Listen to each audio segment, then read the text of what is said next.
Hello, good evening, everyone. Who is ready to learn the 3 ways that women waste time and money? Tonight, we are going to be talking about those 3 topics: how women waste time and money, and how to change that. Okay, if you have those habits, we're going to talk about what those habits are. If you're interested, then this video is for you. My name is Anastasia. I'm the creator of Invincible, the Successful Woman's Guide to Relationships, Transformation, and Manifestation. And so all of you, welcome tonight to our live video. Let me know if you're here. Put a hi, hello. Maybe you're watching for the first time. We have a lot of new members. So, welcome to our private group. We are here to lift you up.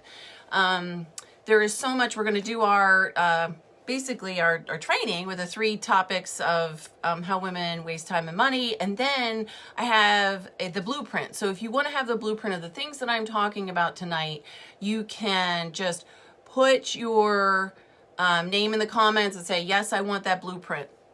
There's also another offer I'm going to have at the end. It's also it's really, really special that we've come up with. So, when you're, again, you're watching, let me know you're here. If you have questions about something I'm talking about, I'm happy to answer those too. And I'm assuming those are all going to come up in those comments, and the text's going to work, and everything's going to be great on this beautiful Tuesday evening in November. So again, tonight we are talking about 3 ways women waste time and money.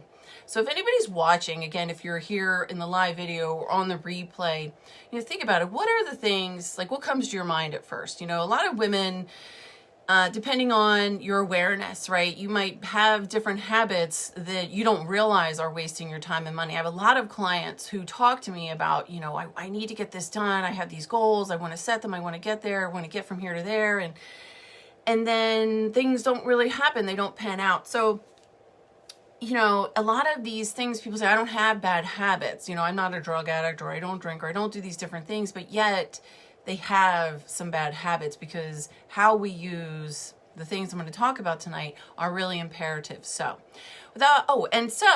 again, we have a lot of new people where our group is building. We're very, very grateful for all of you being here and each one of your energy adding to this beautiful group, the art of being a powerful woman. And to us, being a powerful woman and the artistry of that is exactly what it is. It's about redefining the divine feminine, about claiming your stake in life and understanding that, with the collective consciousness and the things that you've learned, there just needs to be sort of a reevaluation of who we are, what we need to change about ourselves, and do that in a sacred, safe place. Because without that, that's the key. We can go and throw ourselves into different things, but when we get triggered in traumas, it's going to be very difficult for us to transform. So my name is Anastasia, and so why do I know about these subjects? Well, 20 years ago, I opened up a healing practice. I became a massage therapist, and for years I worked with that. I became an energy healer. I worked with the meridians, and all I kept asking was for more and more, and why, and working with my clients. And very naturally, we would talk about different things. I would tell them what I found, and I would really I was very, very interested in making those correlations from the different things in the body and people were experiencing and what they were presenting physically. And I did that for a very long time. And then in 2011, I'd been married for 4 years. I had my second child, and things were really stressful. I had my business. I worked my ass off to have my business. I started from nothing. I was doing very well, and I was a very hard worker, but being pregnant was challenging for me because it was just a very physical job that I had, and I kept long hours, but I also wanted to have a family. And people would say to me, you better slow down, you better this. And I was like, no, I want to have it all. But in 2011, I really came to this intersection where, Spirit called me again to sort of change, and I found myself at a firewalk event, which changed my life. I realized I was walking around in fear constantly, and I didn't know what I didn't know. And so I really needed to take a closer look at myself, and I immersed myself in every single one of their programs. I became a coach, and I added that very beautifully into my massage and healing practice. So as the years went on, I knew that I wanted to become more of a coach and let go of some of the other healing modalities. And so last year I really made that decision. I wanted to, have more of a life balance. I was taking those things I was practicing and coaching people on and integrating them. But unfortunately, it went kind of hard for me. And it wasn't going that well. And then COVID hit, which basically burned it all to the ground. And so I had two choices, right? Lay down and die or figure this out. And it was probably one of the toughest things I've ever done. I had to figure it out. I used every tool that I had to go deep, And when I did that, I heard my inner being like never before. I heard my guides like never before. And in that, our signature program, Invincible, was created. And we'll talk to you about that. If you're listening to this and you're watching this and you're resonating with these things and you have a challenge that you're not really sure of, you can personal message us and we can have a chat, because we don't know if we can help everybody, but we know we're here to help a lot of people. And we're really excited about being aligned with who we do. Me, Cindy, my team of coaches, we are ready. We have gone through this year and cultivated ourselves. So again, if you're watching, say hi. Like I said, we're going to go over these topics tonight of 3 ways women waste time and money. And if you want that blueprint, you can just put your name and say, yes, I want it, as we're going. I'll look at it at the end of the call. Again, if the replay, I'll look at it at the end of the call and I will send those to you. Okay, so without further ado. So what are the 3 ways that women waste time and money? So what's the number for you? So when we're done our information tonight, we'll offer those things to you. So worrying is the first thing. When we talk about focus and we talk about having goals and having systems that we put in place every day, whether it's for your health, for your wealth, for your relationships, whatever it is that you need to work on, if you are worried about that, it is a very, very diluted energy. It's chaotic and it's unfocused, and it's a big, big habit. And it's because we don't feel confident.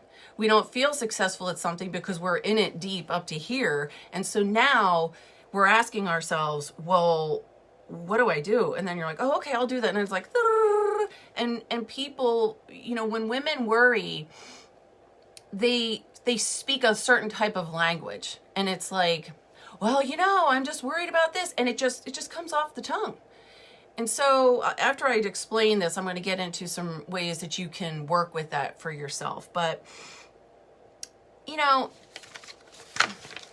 when we have, it's interesting when you really start to study how human beings feel about any type of thing. A lot of people suffer from anxiety, but if you look and research it, it is actually, it's almost like an excitement, but we have so many things that need to be cleared out. We really identify it more as this fear. We don't know what it is. We're not linked to our emotional intelligence. We're not paying attention to what it's actually trying to tell us. So we need to build that communication. And it comes out in this fear and worry type of behavior. And I see Anne's watching, and I know we've talked about this before, but again, when you worry about something, you're actually taking that anxiety that you feel about something and projecting it out.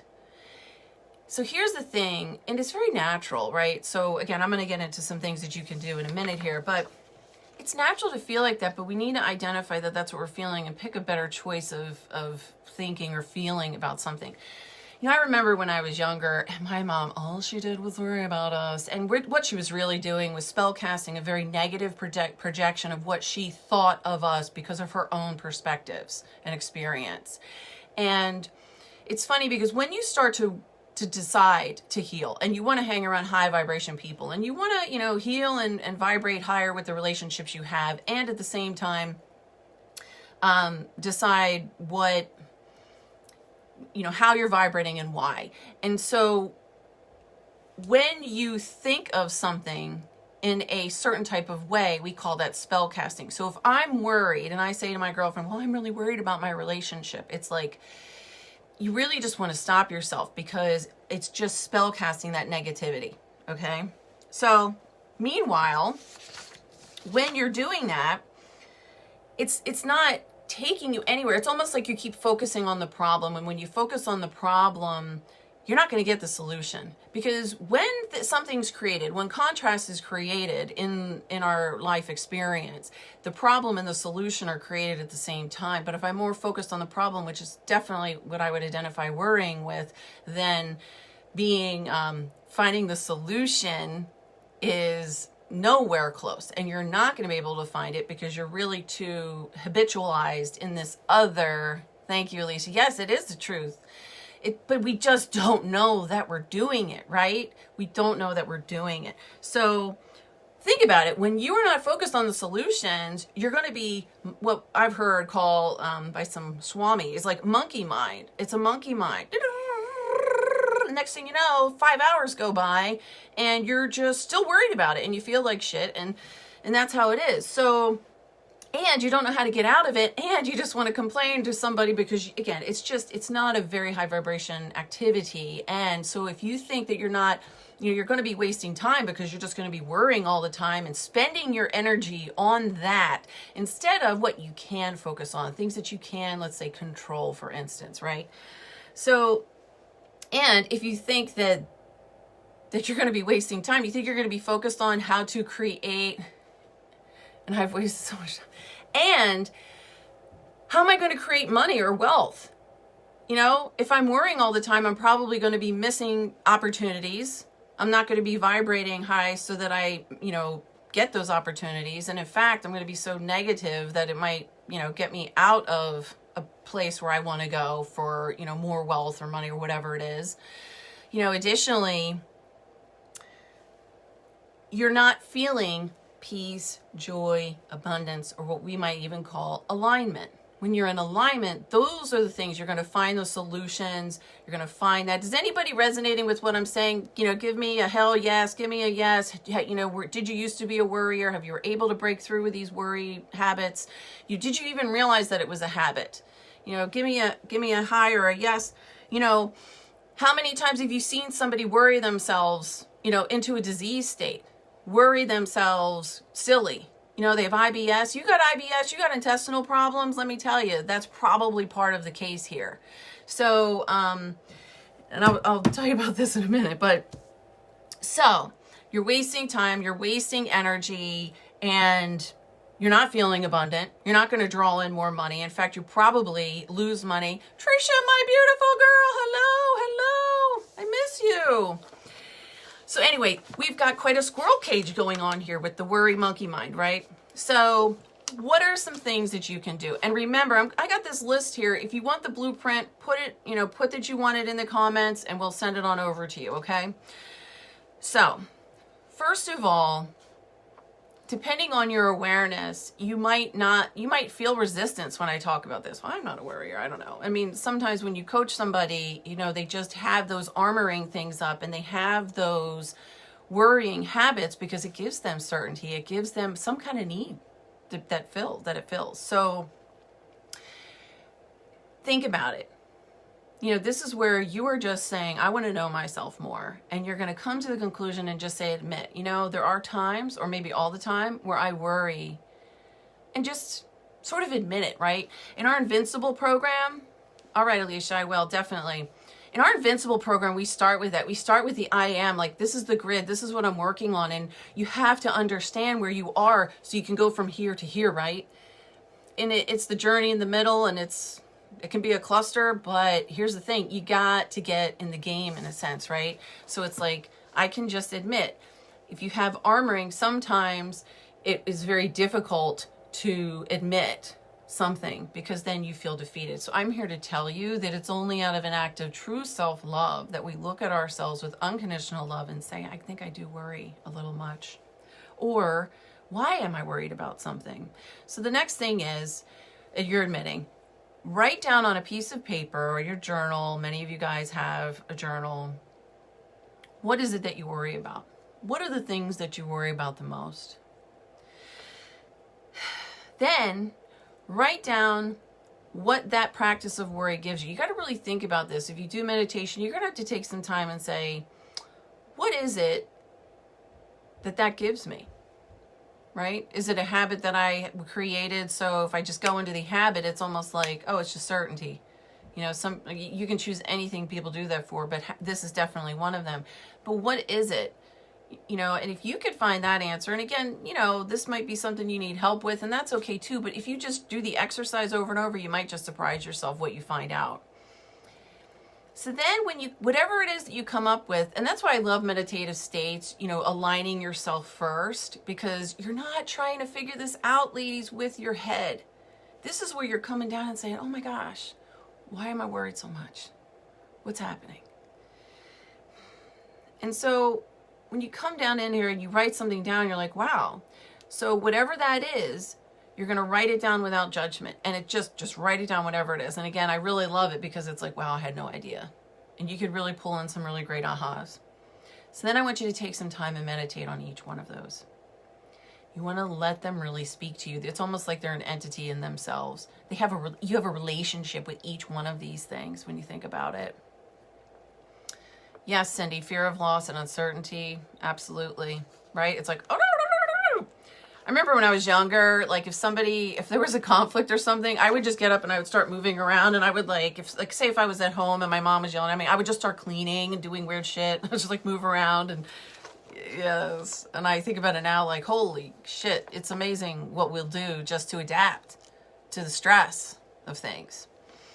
So you're going to let them speak to you. You're going to really get to know them. And then you're going to ask it what it could use instead of the worry. You know, right now I'm feeding you with this worry, this thing. So what else can I give you? And just see what it says. And then maybe it'll say, and if you have different tools, if you don't have tools, you can ask us, but like affirmations and incantations and anything else that you might have, you know, instead of worrying, it'd say, maybe you need a nap. Maybe you need to just rest. Maybe you need to talk to somebody. You know, it doesn't really matter, but it's about figuring out what it is.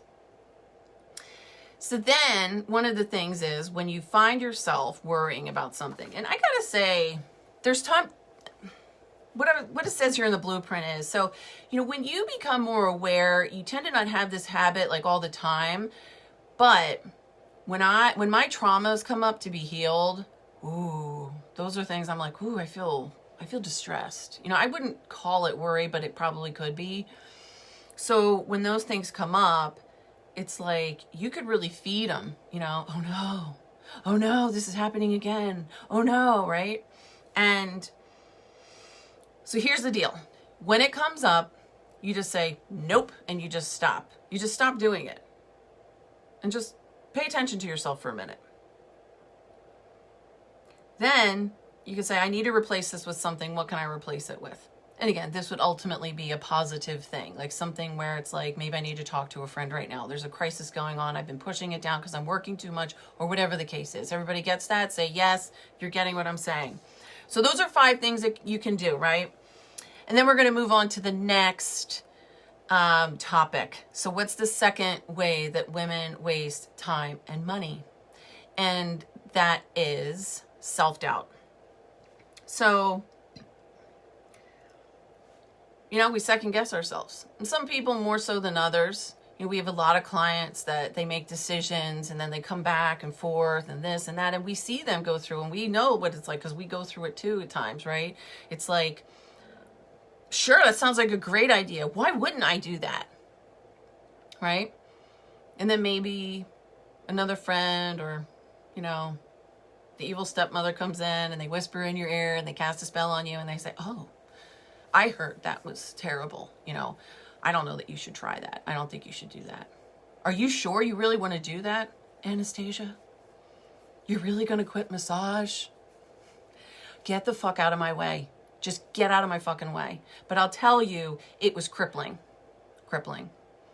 Because self-doubt, when you really look at it, is linked to the fact that we don't really love ourselves. And that's because everything, when you chunk it down, comes to being afraid of not being loved and not being enough, right? And when I hear people say that, it sounds like, oh, okay. But I'll tell you, when you go through those processes, it is just like, I cannot even believe this. It's insane. It's insane that it plagues us, our entire society, our world, you know? We're not taught to be free. We're not taught to be ourselves. You know, A client today was just telling me how his daughter's like making the kids take the shoes off and all this stuff, and she's very anal retentive. She needs to control things because everything is totally whack.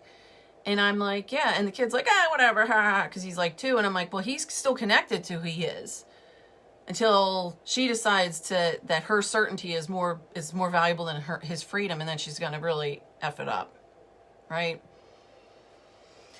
So, because, here's a little news flash, that everything that we have wounds comes from the time that we were raised, right? And the things that our parents felt and the energies that were around them. And we got tons of stuff to talk about with that. So that's all coming up. But here's the thing, doubting your abilities, it's directly linked to that personal insecurity. And if you have a real habit with that, you can hear it in people's language too. And again, if you've become a coach, you've done personal growth, you can probably identify this pretty quickly. And it's like, if somebody's using powerful language. But even if they are, there's times where people meet me and I'm in a workshop and I'm ready. I'm ready to find out something else, anything else to heal, because it's super important to me. And people would never guess that I was feeling the way I was feeling. And it's because it doesn't matter what, you know what I mean? I can exude a personal strength, but I still got that soft belly and I still got those wounds to be healed. I have feelings that, I haven't felt and all these kinds of things. And so it's really important that it's like, if I'm doubting myself, what is that? And in our program, Invincible, we talk about these survival archetypes, one of which is the saboteur, which is directly linked to this self-doubt situation. And when you have your saboteur, it's the one that's going to sabotage you. Okay, makes sense, right? Okay, sabotage. One of the things I think women do the most is it's like they want something maybe even in their relationship, and then when the person's going to give it to them, then they do something to sabotage it, right? Again, one of my clients was talking about that today. His wife wants him to communicate. He's chatty Cathy. She shut him down. She's sabotaging herself because she doesn't feel she deserves love. And that's my own hypothesis about that. But, it plagues us as women. We all deserve to have the life that we want and build and connect to ourselves, to our higher self, to our oversoul, know what it is that we're doing here. What would happen, right? What would happen if we could really connect each and every one of us to our authentic self and decide to do that, But when we do that, again, there's that vulnerability that comes up, and then you go, oh no, maybe that person doesn't like me. And then you're like, I don't even know why I'm feeling like this. It's crazy. So obviously, this isn't exactly monkey mind. To me, I feel this more deep in my solar plexus area. This really attaches to our identities in the world, right? So it's like if I do this for a living and somebody else does that for a living, immediately I might say, oh, she's better than me. They're better than me. They're more confident than me. You got to listen to the whispers. Some people might not even be aware of it. But when I was really working through these archetypes, and thank God I'm almost finished that wheel, which is at the end of this month. But when I started really working with this, I heard what my saboteur was telling me. And let me tell you something. It was cruel. Cruel. And I was aware of it, but I also had to work with it. And I didn't know why. And it's been a long time in the making to develop what its purpose is, which is actually to empower you to realize that you are loved, that you are enough. So when you're doubting yourself, do you think that you're gaining headway in your life? Do you think that you're connected to let's call it the cosmic pulse, where, there's so much time in the day, you get all this stuff done when you feel like that? Now, when you feel confident, empowered, connected to your true self, that's where you're going to feel like, man, I just got all this stuff done. I had the best workout of my day, blah, blah, blah, blah, blah. Awesome, right? But when that saboteur, that self-doubter comes in, you start saying, why did I decide to do that? You can even think about that in your relationship, right? Like, wow, this was a huge mistake. I should have never done that. Well, I was a fool. So you're not going to be efficient with your time. You're definitely going to be wasting it. And you're certainly not going to be making money. Because how many times, I'm sure, Alicia, with your business, she's a hugely successful person in business. there's so many people, right? It's like, this makes total sense. Let's just do it. And then they sabotage themselves. They just sabotage themselves. I've done it. I'm sure everybody's done it. So it's like, you don't deserve that money. Or maybe, you know, you're up for a promotion, or you want to go for a promotion, and you're like, I don't know, maybe when I get it, I don't know. I'm going to worry first. And then then if I'm almost there, I might sabotage myself, because actually I have a fear of failure. And if I really get it, I don't even know what to do with myself. So I'll just sabotage it, right? I'll go out one night and come in late, and that'll be it. Or whatever else creative thing that you come up with, right? So definitely not a thing where you're going to be, you know, again, feeling abundant, being in the flow, bringing things in. Okay, so what can we do about this? So I'm going to read this. So since self-doubt is linked so deeply with that self-worth, and the actions we take for this start with self-love, like I said before. Now, self-love can be very difficult depending on where you are with your self-worth. I remember when I did my first goddess experience years ago, and at the end, it was like we did this exercise with the mirror, and I'm sure you guys have heard of it before, but I was like, oh, sure, this makes sense. And a lot of people had a hugely hard time saying, I love you in this mirror, and they wanted to be away from everybody else. And I was really floored, you know. I'm not saying I could do it, but I was the instructor, so, you know. But I've also participated in those exercises, and I've worked on those things. But it's a very intricate design of self-love. Now, self-care is a huge way, you know, when we start taking better care of our bodies, of our skin and everything else, and it can be very fun.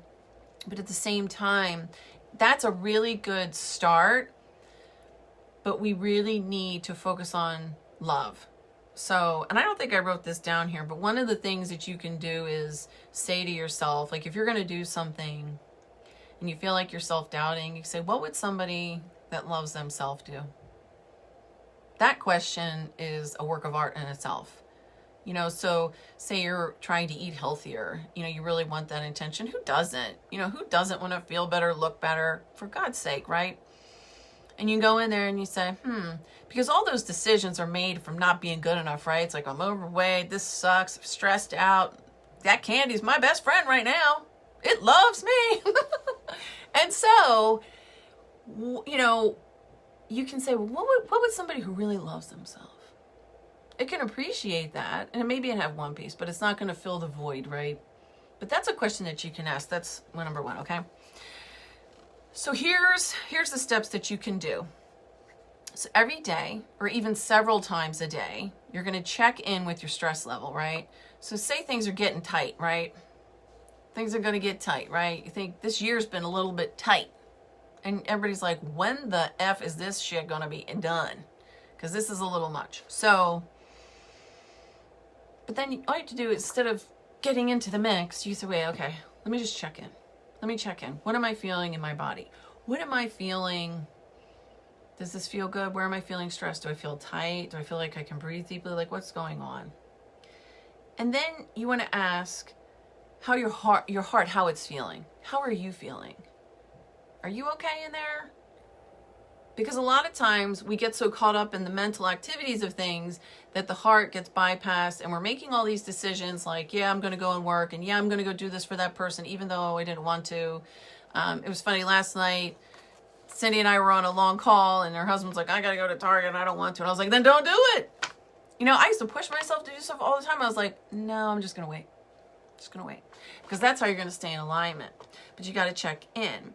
So then you might ask yourself, are you feeling confident and loved and nurtured? Or are you feeling stressed? Are you feeling run down and overworked?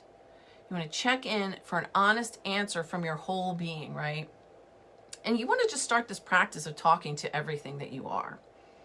So then you're going to just simply say, I hear you, and I understand why you feel that way. Then you're just going to hold space for yourself. And you can say, it's your choice. You know, so many women that we work with are like, you know, they feel like they don't have a choice. They don't have their voice, right? You see this all over the place. But the fact is, we need to check in so we can be confident and say, regardless of what's going on around me, this is my choice and I'm confident in it, regardless of what it is. You know? Because if it's not right for me right now and I'm processing emotionally and I need to be still, then that's what I need. Or if I need to go out and do that big walk, or I need to go do something or talk to that person and I need to, get into that conversation, then that's what I'll do too. Okay? So that's the first one. Okay. My note here is that part of having increased self-worth is to actually take as much time as you need for this exercise. It's incredibly important to not fit it into your day, but make your day fit into it.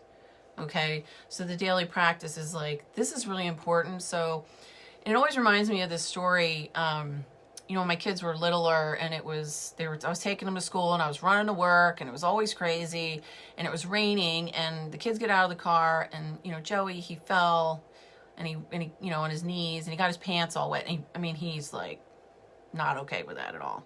And I was like, oh my God, I don't know what to do. Like, I had this commitment to go to work and then you got to go into school. There's nothing I can do. And he cried and I was like, this sucks. I'm never doing that again. Nope. I made sure I came in later every day. And so if there was an issue, I was like, let's just go home. We'll change your pants. I was like, it's not worth it. Because even those little things, it's not like you got to treat them like babies, but you got to give them emotional space. And you got to hold that space for them. Say, yeah, I know that sucks, man. I wouldn't, you put your outfit on, you're ready to go. And then you spill your coffee down and be like, fuck, it sucks. If somebody goes, why don't you just go change? I'll cover you, it'd be nice. So make sure you're fitting it in. It's not a job. It's love for yourself. So another thing is, do something that you really enjoy every day. And this could be something that you choose that you think would bring you joy, happiness, or fun into your life. And that's something that we've really been talking about a lot. And I wake up early so I can meditate or stretch. Makes my day excellent. Excellent. That's my girl. That's right. So the other thing is having fun, right? Because we all have these responsibilities and things can get tight and all this stuff. And it's like, when am I having fun? I think I told Cindy a while ago, especially with all this stuff going on, it's like, I haven't had fun in a long time. Really. I was going to do it up this year. Anyway, so the idea is do something that's fun. Something that makes you laugh. Doesn't really matter. Just find something, okay? All right. Then do something creative every day. Creativity is a boundless exercise, and there are many different ways to be creative, but it helps you to connect to your divine feminine. And I have a list of things here in the blueprint, but anything that you do, like maybe you remember that you used to draw and you really like it, or you paint, or you want to take photographs, or any of those things. Cindy, does anyone else have a morning routine? Yep, Alicia. I wake up early. Oh wait, me too. My days is not the same when I don't. Right. But also being forgiving, right? Because I also know that some people, they're addicted to the routine and all these kinds of stuff. The other thing is to be flexible with these routines. So again, you're going to be having fun. You want to have something creative that you do. It could be cooking a new recipe. It could be anything. Next, keeping a journal where you communicate to yourself. This will make you more of an important focus in your own life.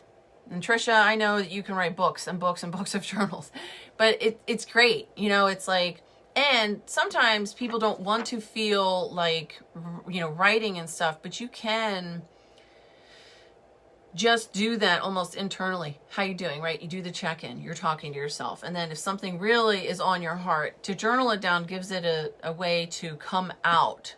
Trisha, my morning rituals include meditation, gratitude, journaling, and picking a card sometimes before going to the gym. Absolutely. Absolutely. Cards, part of my day, most days. Yes. My meditation has also become very important to me. So again, you're going to be connecting because it's like this. We will forget about ourselves. So we have to, and it can be more difficult depending on what your situation is. I know, I have a couple kids, I got a house, I got a, husband, and how I show up with that, it's like a recalibration of boundaries at times, because when I don't get to spend that time to prepare for myself and to do those things for myself, I definitely get irritable. And then of course, daily meditation practice, which it looks like all of you are doing, which is fantastic. Okay. So the third thing is spending time and giving your energy to people and relationships that don't have your highest interest at heart. And so Who has done this? Or who has had this experience? I think we all have. Give me a yes in the comments if this has been something you've experienced. So our energies are an intricate intelligence. And when we create relationships, Alicia struggles with the journaling. Tell me why. Tell me why. When we start to create a relationship, depending on the time and space where we're in, our auric field and the information about our being is communicating to that other being. And so when that happens, we have our soul lessons that are coming in, and we want these contrasting events.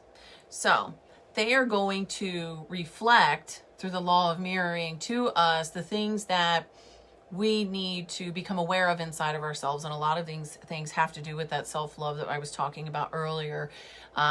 This is more where, you usually have one person that likes to take, another person that like you're just giving too much, it's etc. Right?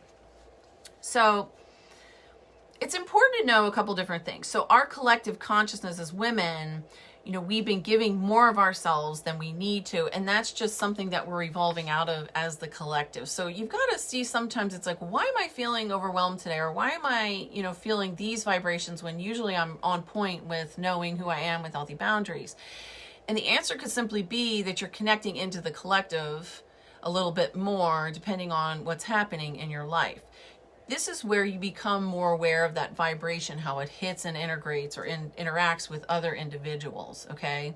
And if somebody is, say, taking advantage of you or your boundaries or the fact that you're so giving or all these different things, then it's up to you to obviously create these boundaries, right? So, and I think most women are aware of this, but we are evolving, and the intrinsic knowing that we are meant to be more than just this thing for somebody, a servant for somebody, a doormat for somebody. Just, we will do these things at an operational level to get validation and approval, because the generations before us, unless you were quite fortunate to have somebody teach you these things when you were young, you would subscribe to those things very easily, because those women weren't awake, and right now, the kids being born now are much more connected because we're in the new age, the new golden age of Aquarius, where everybody's waking up. And so we have been working on clearing those paths for people. And when we take more responsibility for our own energy fields, then it enables others to evolve too, right? It's like, oh, I never really thought of it this way. I didn't realize in my own observation of self that I actually did those things, okay? Now, when you are in relationships, and I think a lot of people will even throw these things around in the energy world, like, oh, I have an energy vampire sucking me and this and that. Well, here's the thing. If you do, then, in the movies, when the vampire can't come in the house unless you invite it in, you have had to invite it in, okay? It's a two-way street. There's always a two-way street. So, and then that's where they feel victimized and they want to blame. And there's just some low-level conversation going on there. However, when you have these relationships, and that when you start to personally grow, a lot of people will say, oh, all the people at home don't want you to do this or that. And that may be true on certain levels, because when you shift your energy, then they have to recalibrate to that energy, which is also integrating a change within themselves. So, to realize that's happening, and through that law of attraction, we can have more compassion for each other. And that really helps us move with a lot more ease in the relationships, because all relationships are going to have their challenges. The idea is to not subscribe to, I'm not being loved because my needs aren't being met, and so I should just give up on the relationship. If I decide to do this work, which we are very skilled at, then you can work into having an illuminated relationship, not only with your spouse or whomever that's important to you, but also with yourself. And that's also the key, isn't it?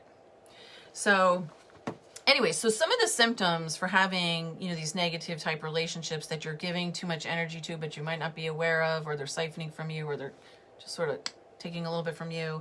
You feel worse after you see them, worse than before you saw them, depending on how good or bad you might have been feeling. Energetically drained, physically ill, tired, confused, etc. When you start to really clean up your vibrational field, you might simply be reading somebody else's energy. So it's important to try to use discernment and not judgment and say, oh my God, that person sucked me, even though I've certainly been guilty of saying that at times. But as I've evolved, I realized that that's more of a blame thing, and it's a matter of me taking more responsibility. If I want to be an empath and be open and reading that, which I love because it makes me very good at what I do, I also need to create a boundary that's appropriate for me to not sort of vibe into that, like where it's not appropriate for me. Okay. You may feel that the relationship has expectations that you feel are not appropriate. So in this case, if you don't feel the expectations, they're not going to give you the approval or validation, or they're just going to act in a way that doesn't feel good to you. For instance, being passive aggressive, if somebody ghosts you, that kind of stuff, it's like, what the hell? Did I do something wrong? Well, you didn't give them what they wanted. That's one item. There could be more, but you get my picture, right? It's like if you have somebody who isn't, it doesn't mean they're a bad person. It just means that they aren't aware of these things yet, and they're not skilled enough to actually speak their own truth in a way with non-judgment and blame to you in a healthy relationship, and vice versa. Okay, so using discernment, non-judgment, being as kind as you can and compassionate, which is what I'm going to talk about in some of the steps for this one.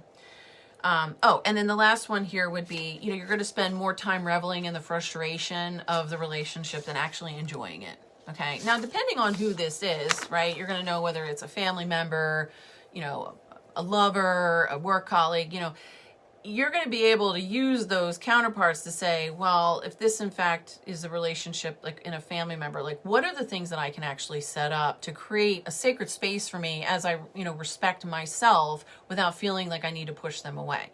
Because the thing about the law of attraction is when you try to just push somebody away because they're toxic or they're this or that, then they're just going to draw near to you. They're going to create more issues for you. Okay. So what can we do? We've got some steps here. Again, acknowledge that it's okay that you have relationships that are not perfect.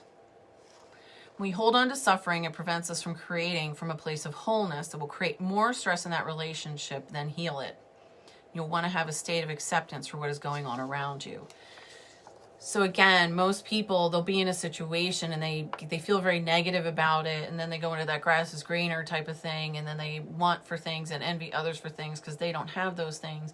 You have to go into that state of acceptance first so that you can work from a place of solidarity and fortitude in your evolution of being, right? You have to understand what that relationship's doing for you. And we have tons of those things available for you if you're interested as well. So then you're going to take those main relationships and you're going to write them on a piece of paper. You're going to make a list of positive aspects of the relationship, and then you're going to write a negative aspects list of the relationship. And again, you're going to discern what category they're in, husband, wife, friend, lover, etc. Let each of these relationships live on the piece of paper outside of you experiencing it.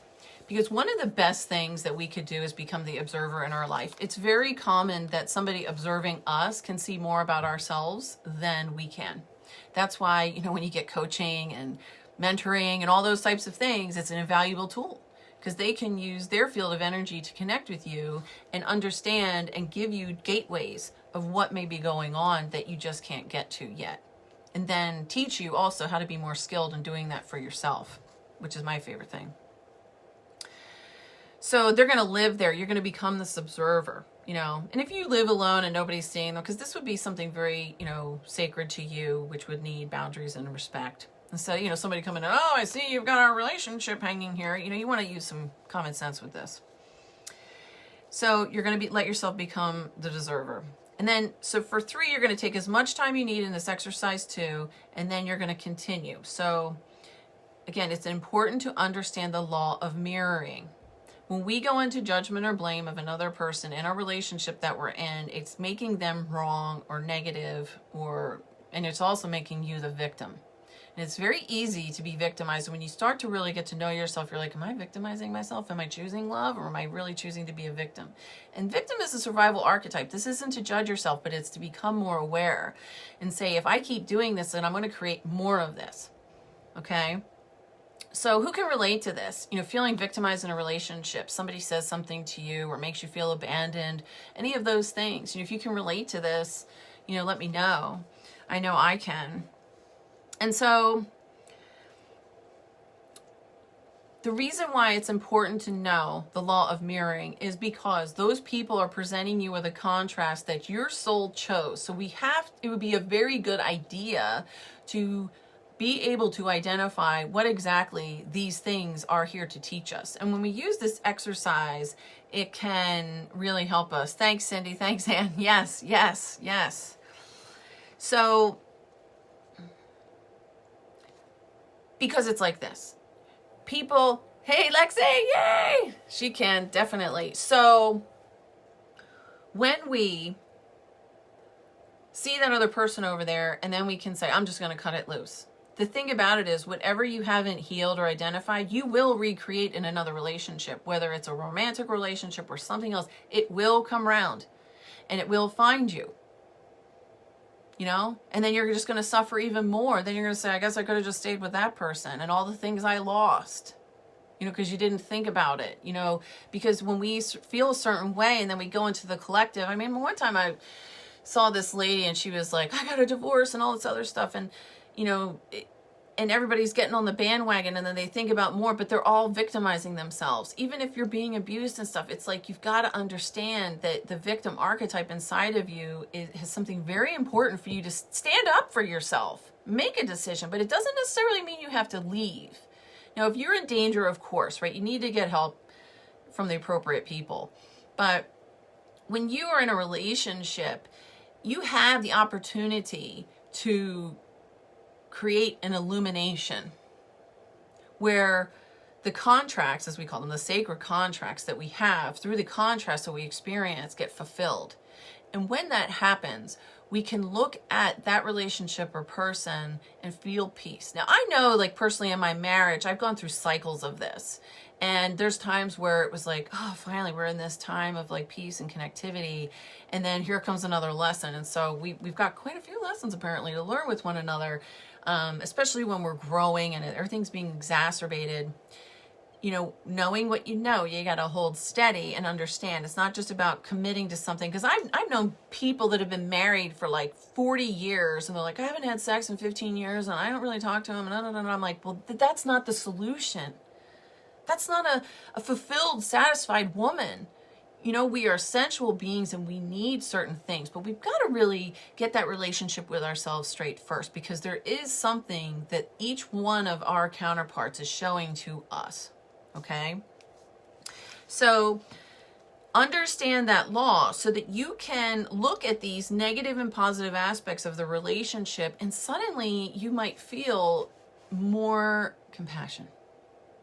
Not just for yourself or the other. And again, I'm definitely thinking about our spousal relationships now, because they're really a close relationship. I mean, you're seeing this person every day, you're intimate with them, etc. And so I think they're also the easiest to just lay our shit on, dump it real good if we should choose to. And, I was always one for a good fight back in the day. So, I just want to scrap it out, but whatever. But it allows you to look at each counterpart and then the we that it is inside of it and say, let me have compassion for this, because I'll tell you, that's where all the solutions are. That's where all the answers are. And it doesn't mean that it will be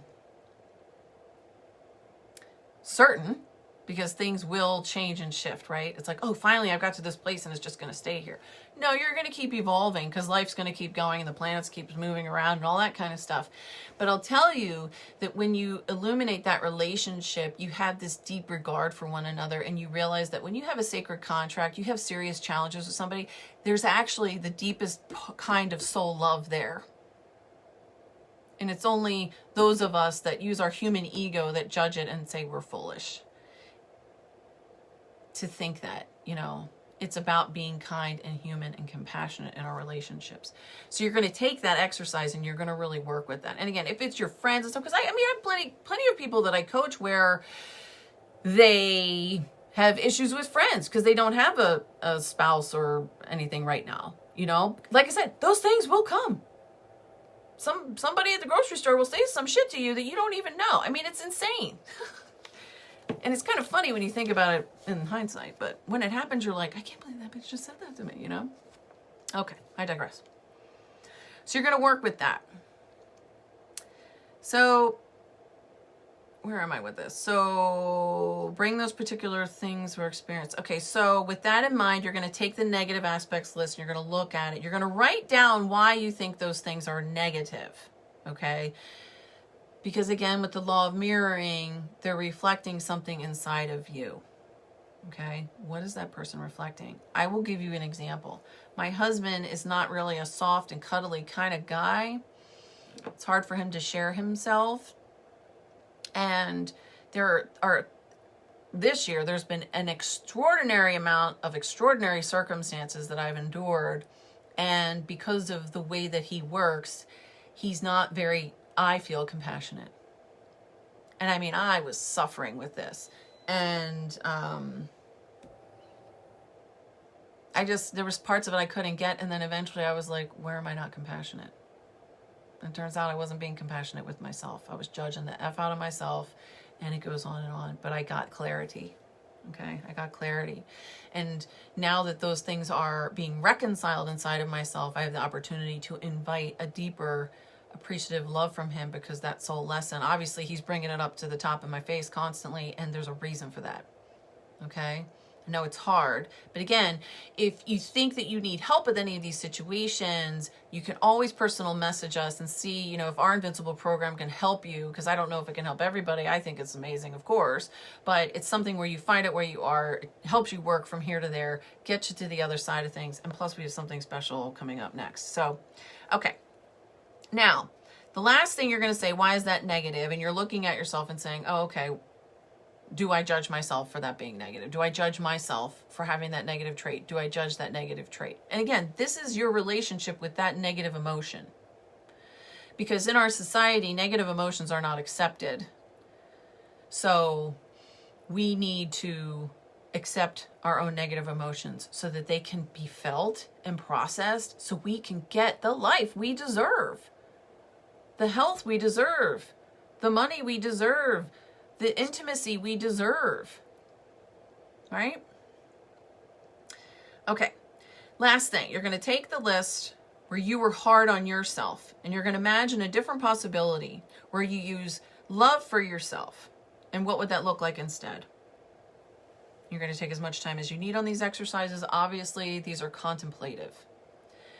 But these are the beautiful exercises that when you do, and again, right now it feels very, very emotional. But yeah, your relationship's not working out. Guess what? Your whole life's not going to work out. You know, like there's some people that are able to sort of put themselves into work, and maybe they think they're getting better financially and they're making more money and they have time, but they really don't. You know, because when you have this seed going on, this is where you're creating from.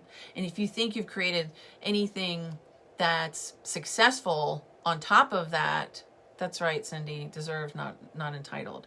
So when you think that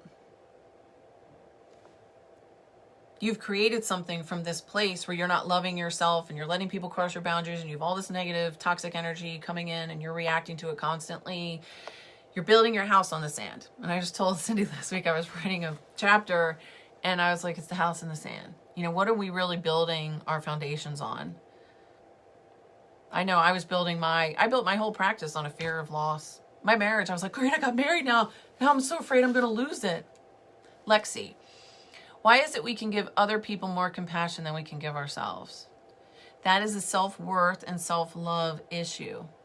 So I'm not sure when you came on to watch, but the second one was about that self-doubt. So when you look inside, a lot of times it always starts at the beginning of your life. It's an inner child archetypal situation, and there's so many different parts of that archetype. When you start to work with that inner child, you realize that there were certain traumas on the timeline that you were frozen in time. And what happens is the brain is an amazing thing, because the traumas that we experience, and again, it doesn't have to be, you know, my house burned down or this or that, but your parents got divorced or there was a death or you were abused or something happened. I mean, it's all stored in the energy field, but the brain can't handle it. So if you study NLP, it just chunks it down and it shoves it down. And in the energy field, we push it down as women underneath the belt, maybe to be dealt with later or not. And if I could hypothesize about you, Lexi, because I know we spent time together, you know, if you have a lot of compassion for others, it probably describes a type of archetype that you offer. Maybe you have a healer. I mean, it was very, are you kidding me? My self-love was in the toilet. I don't even think it wasn't even on my radar for the whole of my life, pretty much. And I helped a lot of people.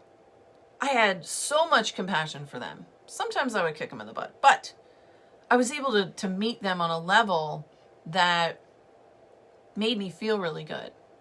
And if I think about that experience and I think about how you are and how you want to help people and you have compassion, then that's the one part of you. But then if you go back to the inner child, there's a seed, right? There are always seeds, right? We are incredible, intricate beings. So we have to go inside. We have to do the shadow work. We have to figure it out.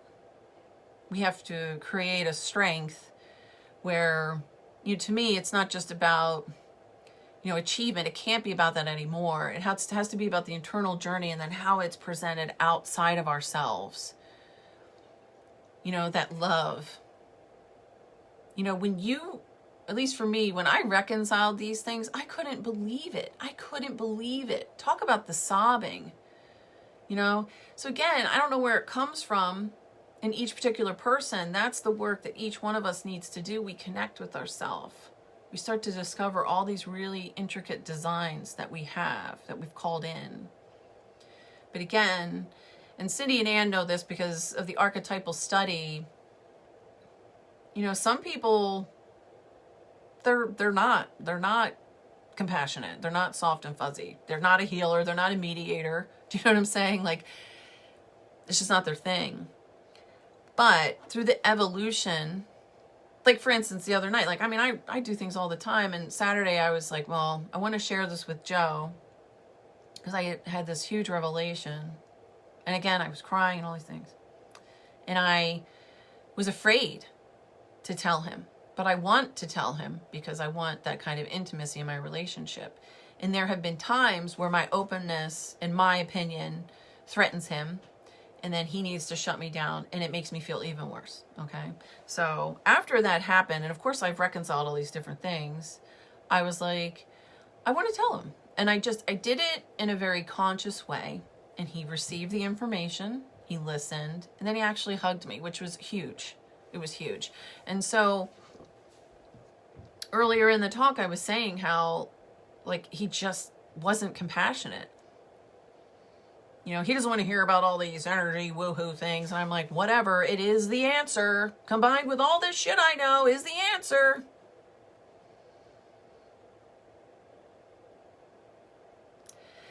But I was smart enough to also know I need to figure this out inside my own heart. Because it's almost like he was mirroring my own heart and not being compassionate. Because I would judge myself. You should know this. You should be better at this. Certain things. So